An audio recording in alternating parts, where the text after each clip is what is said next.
like to be able to get out of this house within say 14 days.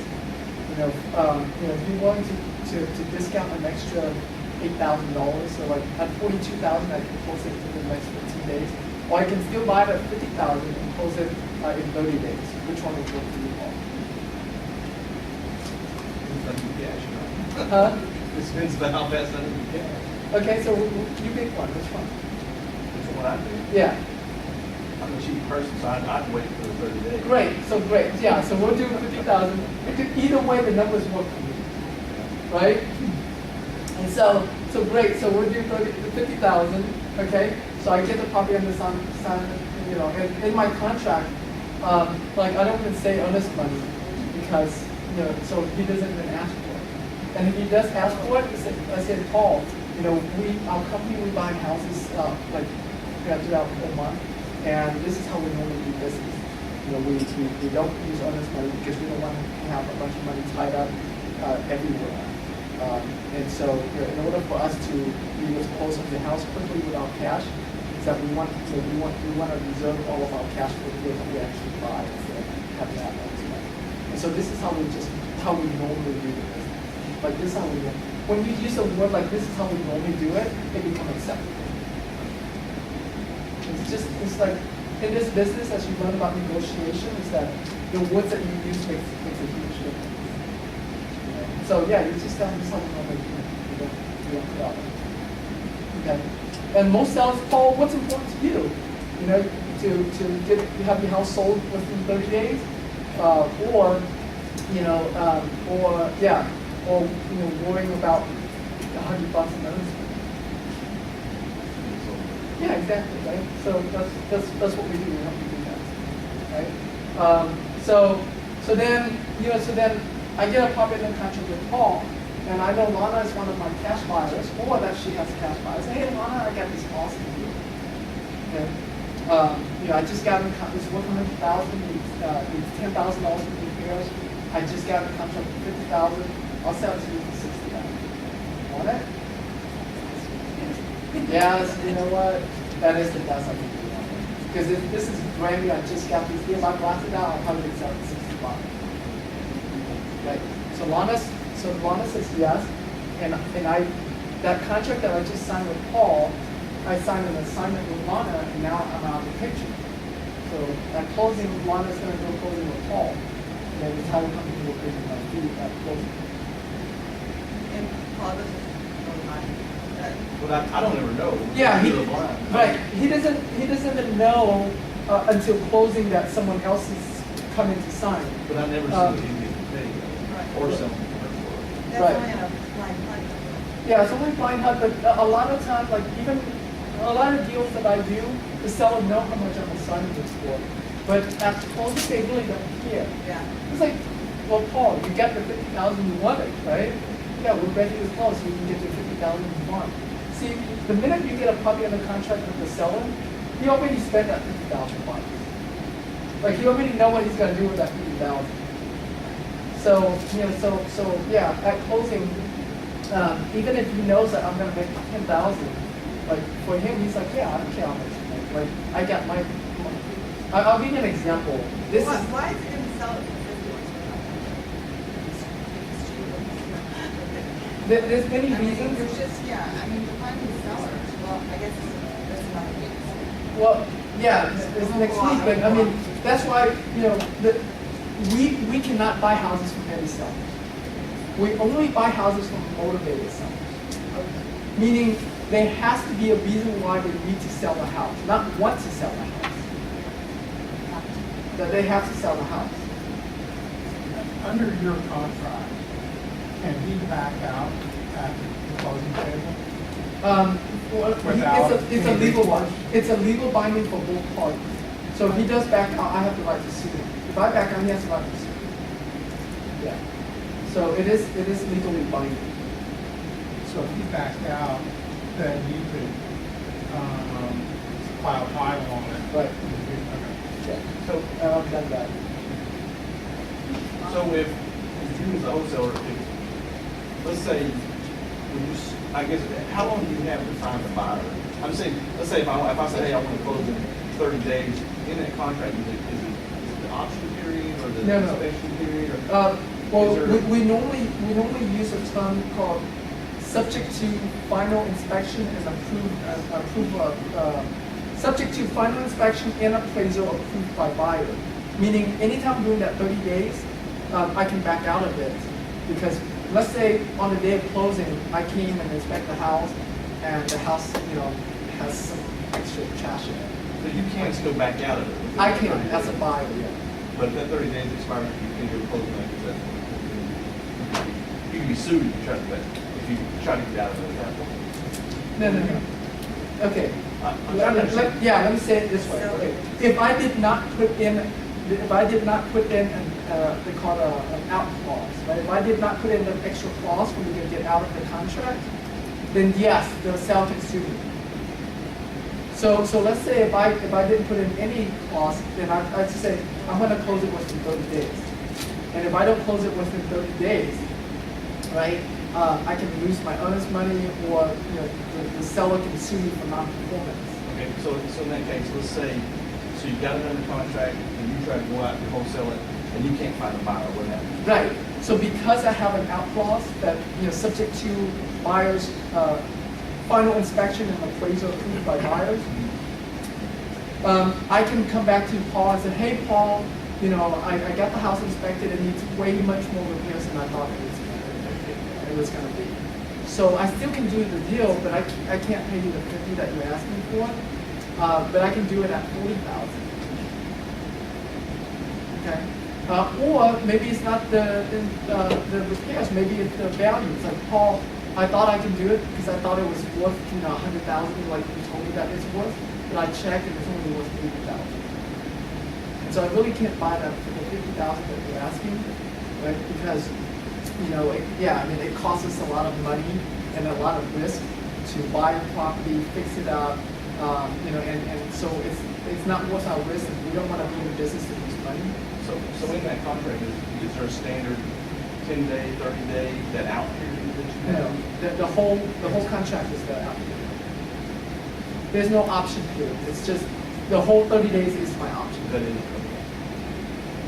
So you have your out up to your, whenever you said you're going to close, so it's a 30-day contract, you have 30 days to do inspection and appraisal, and that's your out. And really, your obligation as the buyer is to exercise that option before expiration, or you would be liable for not.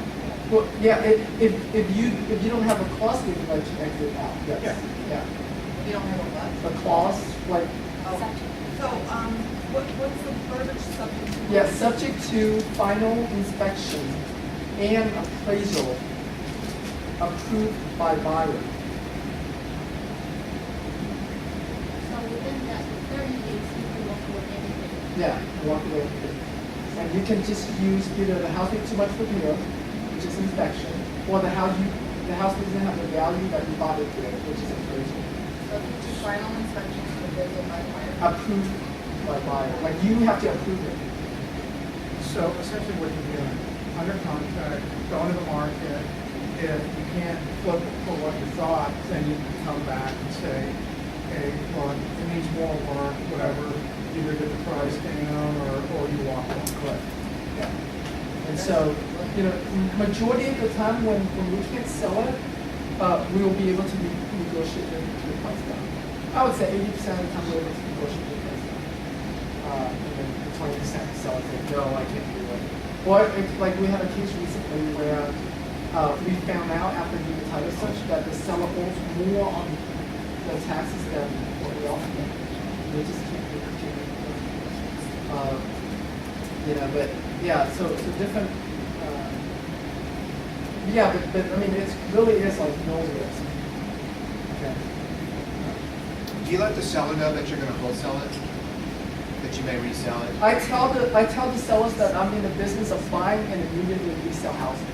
Some of them I'll buy and fix it up and resell them. Some I buy and keep as rental, and some I buy and just sell it right away. So I tell them the whole business of what I do. But I don't say specifically I'm going to buy this and wholesale it. Right.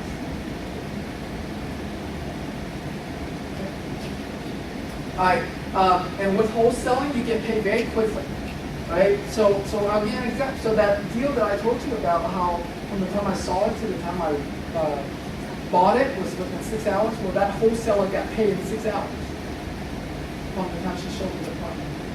Right? So it can happen very fast like that. But most of the time, you're looking at like, within 2 weeks. It's like 2 to 4 weeks. So you guys have a pretty friendly relationship with the title company to close in 6 hours. I mean, you guys have to. No, in that case, I didn't go through a title company. Okay. Yeah, if you go through a title company, the fastest you can close is 3 days.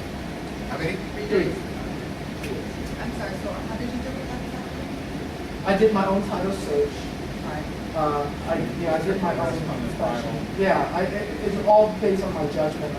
I'm willing to take that risk because there's enough equity to make for it to make sense.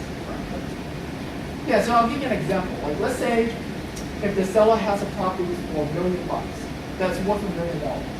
Well, okay, I'll use 100,000, so it'll be easier to see. Let's say it's worth $100,000, and man, this thing is worth $100,000. Okay, and the seller says, I'm really desperate. I want to get out of this house today. I need cash today. I'll sell it for $20,000 as is, but you gotta pay me $20,000 cash today. Right? So you would do what it takes to do your due diligence to buy the house for $20,000. Right? What about tax liens and judgments and things like that? Yeah, you can do all of those searches. pretty Yeah. easily. And is that all part of the portal, the title search that Drew said? That's, well, what he's saying, right, is on the title, you can only check certain things on that, but you can't really find out about the tax liens on the title search. You can't. Well, you can to a degree, right? So for example, like if you logged in HCAT, it tells you if there's any back taxes. Okay, if there's any tax lien when you do the title search, Through HCAT. not That is not good. no, not through HCAT. So like for taxes, there's the county tax and there's the school tax, there's mud tax.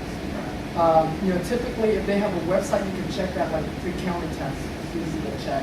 But a lot of time, like the mud taxes and the school district, you just call them up and they'll tell you if there's any back taxes. And then, and also too, like a lot of time you can tell, like if it has back taxes, then you can see that okay, this house might have more title issues. But if you check there's no back taxes and everything else looks clean, it's like, man, this is a pretty clean house. Right? Or you check the owner and they have no lien against them, like personal. Then chances are it's a clean deal. But if you check the owner and they have, here's an IRS lien, here's a lien from Sears, it's like, oh, okay, well then this is one of those deals that I'm not willing to close within 6 hours. Like I need more time and have a real title company to search. So when you do your initial search, like you see how clean it is. And you make your judgment based on that. It's like running someone's credit.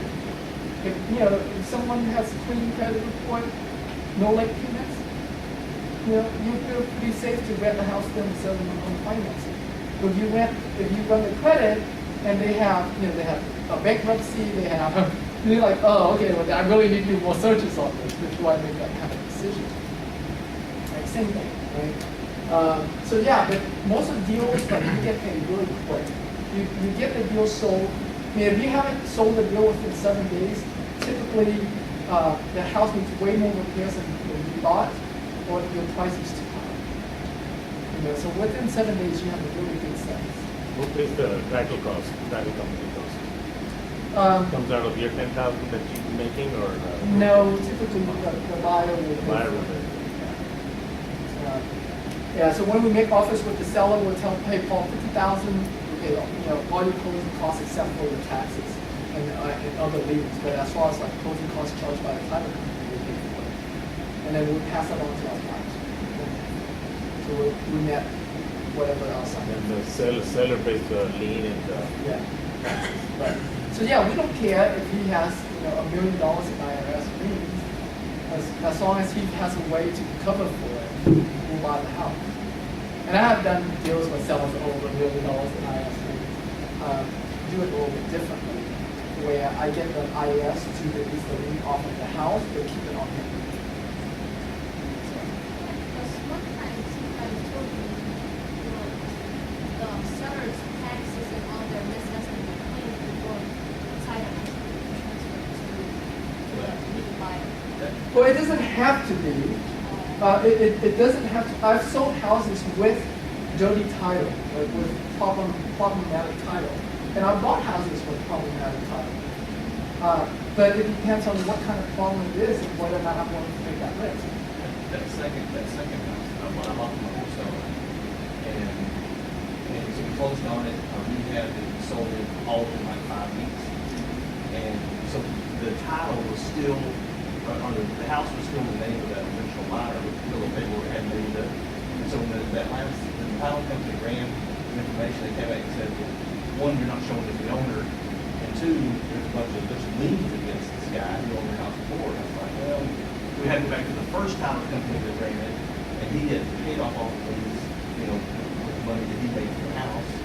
And all they wanted to do, they contacted the title company, just got a copy of the HUD that showed him paying that. Yeah. And so that Yeah, that happens a lot. Like title companies make mistakes. They make mistakes or they don't report things. Now, it was a time that just wasn't time to take to catch up by the time I did two closings. Because I bought it hard money, and then I sold it. Yeah. So you have those. You have those pieces. But yeah. So what are some income potential? So a wholesale deal typically will make you $5,000 to $15,000 if it's your own deal that you found. If you're selling someone else's deal, so let's say I got that property in the contract with Paul, $50,000. I turn around, I sell it to Lana for $60,000. She has a cash buyer, Ilhan. She sold it to Ilhan for $65,000. So the end buyer is Ilhan, who's buying the house for $65,000. I make 10, and Lana just makes 5. Okay, and so yeah, you'd be surprised if like those kind of things happen very often, and especially more so as you get into business. Because I have a lot of cash buyers, I have people all the time, especially on deals that they have a hard time selling. They'll bring it to me and say, "Hey Tim, do you have any buyers you could sell this to? We'll split the profit, or here's how much I want for it. You sell it for whatever you on top of that you keep." Like those things happen. Which is one of the benefits of teaching. You have people bringing you deals, you have people bringing you private money. I have a lady that emailed me recently and said, "Hey Tim, I just got $80,000 back." She's a private money. She said, "I just got $80,000 back. I want to put in something more passively where I don't have to keep turning it. Can you put the money to work?" It's like, sure. Just like that, right? So as you guys get started, you want to start teaching as soon as possible. Now the people that you're teaching becomes your bird dogs. They bring you deals, they bring you buyers, they bring you money. That happens very often. So I started teaching. Doug Smith, who owns myhousedeals.com, is my very first mentor student. And I started the business in 2002. I started teaching in 2003. Doug and I ended up doing 6 deals together, split a little bit over $108,000. Pretty sweet, like just teaching something.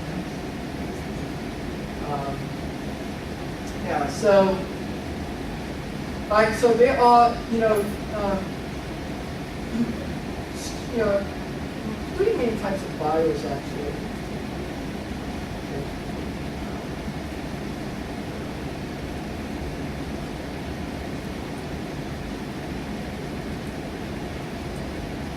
Okay, so you have your landlord buyers, who buys and hold.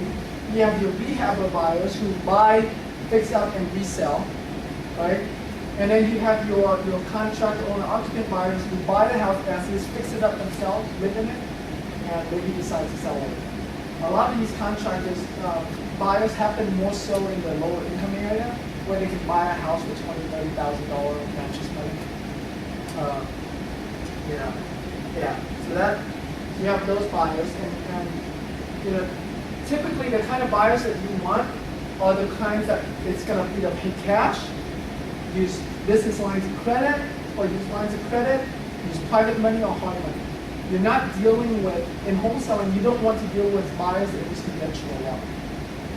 Because even though you can do it, it's a much more difficult process. It's a long process. It's a long process. You wait for the money.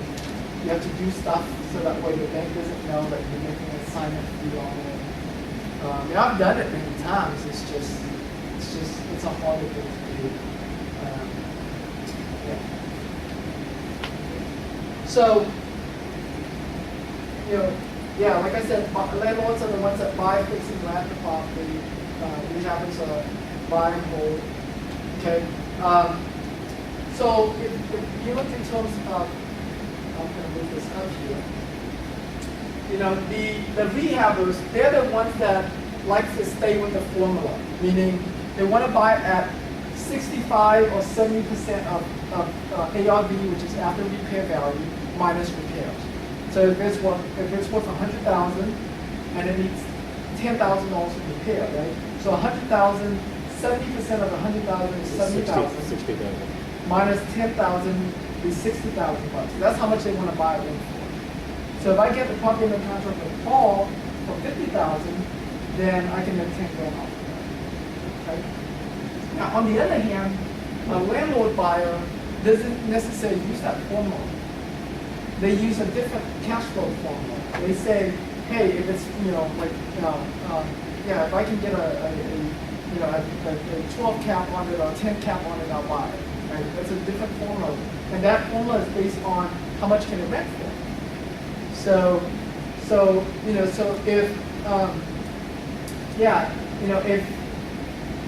if the property can rent for $1,000 a month, and I can get into it like all in, the purchase price, the repairs, everything in at $100,000, like I'm willing to buy that. Okay, now that kind of landlord, there's not a lot of them, right? Like that's how much hedge funds buy it for. Right? If you find a hedge fund buyer, which a lot of them are buying in today's market, they look for homes that are 20 years old and newer, so they don't like dealing with older homes. There's more maintenance that's needed. So they want 20 years and newer, and that's how much they buy it for. So if they can be all in, and then they can rent for 1% of that, they'll buy it. Okay? So those are landlords. But typically, a lot of landlords, they will buy at 80% or even 85%. So if it's worth $100,000, and it needs $10,000 in repairs, they will buy that house for $75,000, which is 85%. Okay. And if you're around lifestyle, some of those landlords will buy at 90% of that. Okay. And so, because they use a different formula. They're not in it to try to make money now. So they're looking at cash flow, they're looking at appreciations, they're looking at tax reduction. I mean, they're looking at it from many different ways. Okay? And so obviously they all have, and of course, now landlords, rehabbers, they don't care what condition the house is in. It can need $100,000 in repairs and they'll do it. But a landlord, on the other hand, is like most of them will shy away if the house needs more than $20,000 for repairs. $20,000 is on the high end. They really like to keep it like $15,000 or below because it's less risk for them. Because they're in the house so high that they can't afford the risk. But rehabbers, on the other hand, they got it in a lot cheaper. So you're buying at 70% versus you buying at 85%. You have a lot of margin for error, so a rehabber can take more risk that a landlord can't. Okay? Now a contractor, on the other hand, someone who's going to buy and live in it, they have no formula. There is no formula. It's like, oh, well, that's a cheap house. I can buy that for $30,000. Come on, I'll do my own repairs. I'll buy it. You know, so they don't even look at what the value is as much. It's like, well, I'm paying, you know, $700 a month in rent right now. So if I can buy it for $30,000, fix it up and live in it, you know, that's a good deal, right? So there's a lot of those going on out there right now with mattress money. You know, I'll give you an example of the deal that I did. It wasn't a wholesale deal, but it just tells you the kind of mattress money deal out there. So I have a house that I was selling retail, $99,000. And the buyer came look at it, is Hispanic family. He does, he works for a builder, so build houses for a builder. I think that's tile or floor, something like that. I don't remember. But, you know, he asked me, so, you know, how soon can I close on this house? And I said, well, you know, how soon do you want to close on it? And how are you planning to how planning to fund the house? It's like, well, I'm going to pay cash for it. It's like, well, if you want, we can close in 7 days, right? And so that's what happened. We closed in 7 days. $99,000 cash plus closing costs.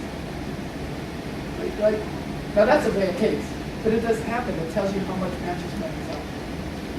And I have a lot of funds who just focus on low income areas. Like, you know, when I say low income, the value of the property is typically like under $65,000. Okay? And they sell to contractors for cash all day long.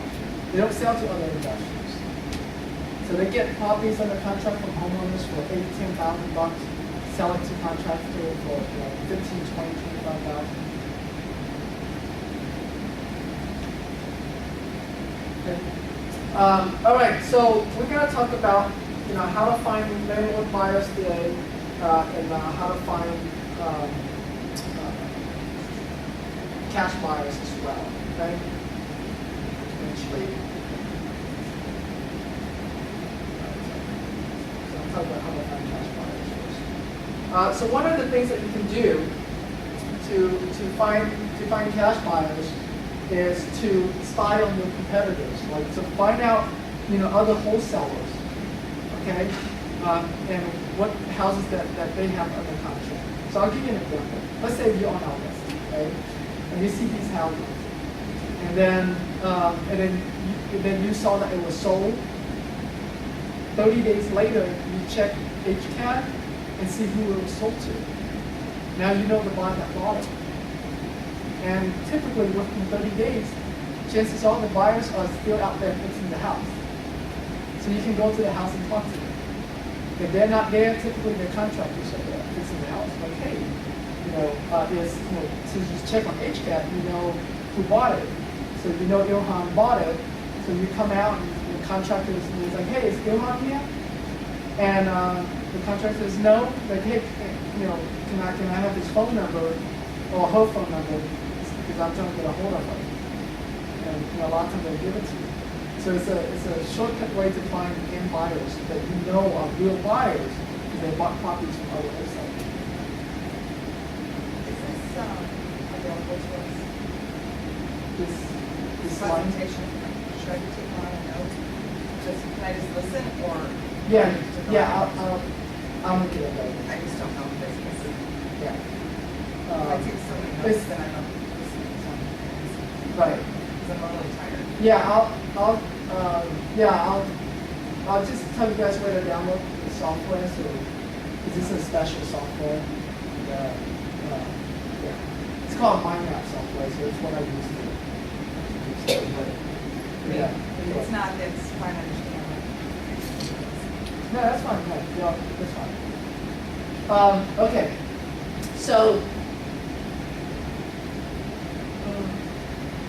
Yeah, and also do keep in mind too, Shirley, is that, like I said, spy on your competitor, but I didn't explain on here like how to spy on them. Right? So there are certain things that you will want to take notes on. And then, you know, you see it on here, but you will want to take notes on it. Yeah, do you guys like that idea? Yeah. How many of you thought that like finding buyers was hard? Right? And now it's like the easiest thing. And you don't have to do this just from other wholesalers. Right? So another way you can do it is MLS research.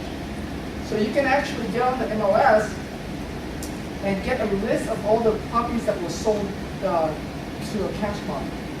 The real estate agent can help you with it. Like on one of the searches that they can do is a custom search that they can do is on the terms of how the property was sold.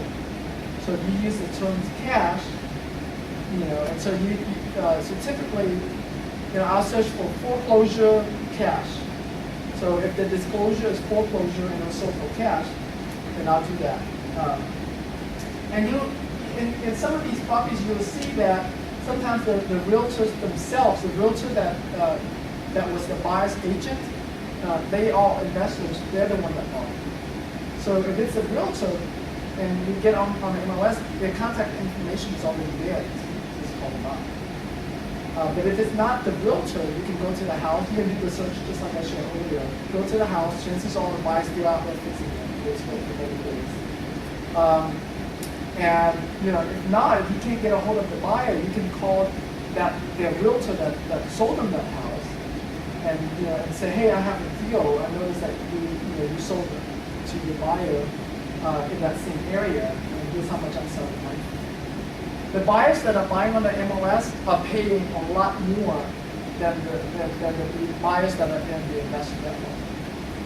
Because on the MLS, there's a lot of eyeballs, a lot of competition, so they have to pay more. But they don't know any other way. Like they don't know any other way to buy houses, right? If you're a lifestyle member, the only way they teach you how to find deals is through the MLS, right? So you kind of stuck competing with a bunch of other investors. Okay? And so they're the ones that pay the most for it. All right. You can go down to the auction. So every first Tuesday of each month. So the next auction is going to be on August.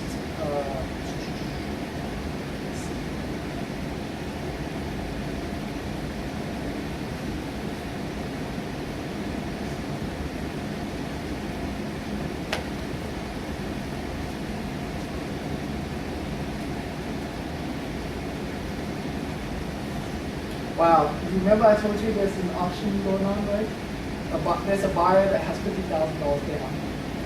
And that's just her starting point. How cool is that? Also make an offer of $50,000. No, just as a down payment. One of our students that's auctioning their home. August 6th. Huh? August 6th, and will be the first Tuesday. Yeah, August 6th.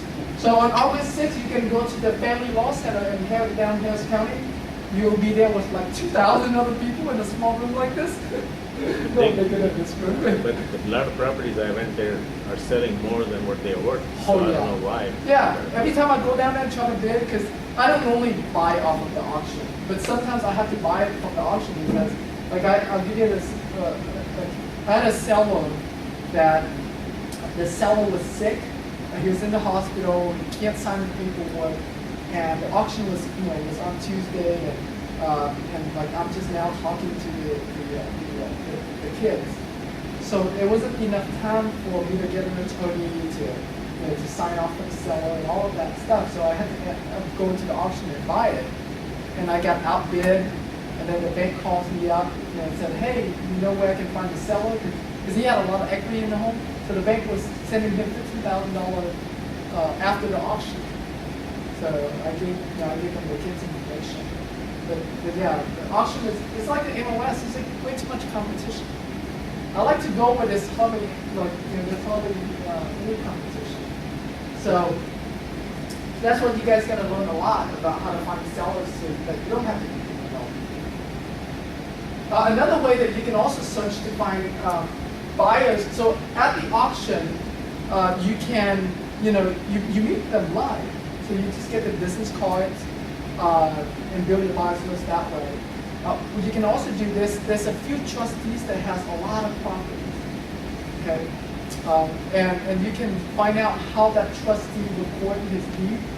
So some trustee, for example, the way they record their deed is their name as the grantor. Like let's say Rex Kessler as the grantor, deeding the property to Paul Love. So if I search Rex Caslow, then I'll get a list of all the properties that he sold to cash buyers at the auction. You guys following me? Yeah, so grantor grantee search is a way that whenever you buy a house, okay, grantor is the person that gives, grantee is the person that receives. So if I deed the house to Paul, then I'm a grantor. So Tim I is grantor, Paul Love is the grantee. Okay? And so if I do a title, if I do a courthouse search, who are all the property that Rex Kessler sold to, I search his name as the grantor, and then whoever name shows up as the grantee are the buyers that he sold it to. You get your buyer's list out there. You can build your buyer's list that way. Okay? That's another way. Another way that you can also build your buyer's list. Where do you learn that search at? The Harris County has a county clerk's website. So it's kind of like a long website, but if you go to Google, put Harris County clerk, you will to search for that. Another website that you can use to search for that, and this is very specific to Texas. What, I'm sorry, the links for the auctions or for the foreclosures, this Harris County website where you're finding grantor and grantee? That's for but any kind of public record for property. Yeah, it's just a quarter. Everything that we do is public. Like, not everything. A lot of things we do. Like if we get a divorce, that's public record. Like if we die, that's public record. We get married, that's public record. Right? So all of the public records are recorded at the county clerk's office. Is there a website you can access all that? Yeah, the Harris County almost all counties has a website now that you can access. There's another website that serves specifically to Texas called courth.com. Courth.com. So, yeah, so that, you can